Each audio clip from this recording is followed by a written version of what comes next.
ప్రార్థన ఇక అన్ని ప్రయత్నాలు చేశాక అప్పుడు చేస్తాం ప్రార్థన. చాలాసార్లు మన ఈగో మనకు అడ్డం వచ్చేస్తూ ఉంటుంది.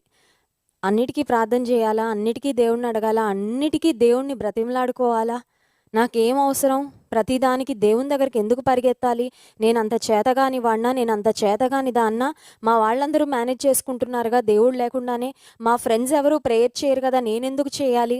ఈ రోజుల్లో చూడండి, ప్రక్క వారిని చూసుకొని వాతలు పెట్టుకునే మనస్తత్వం ఎక్కువ కనబడుతూ ఉంటుంది.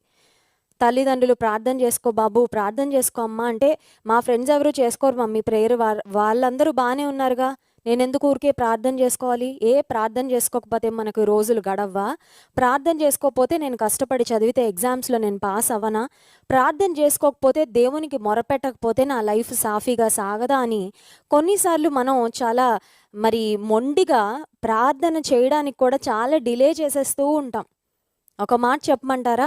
ప్రార్థన ఎంత త్వరగా చేస్తే అంత మనకే లాభం.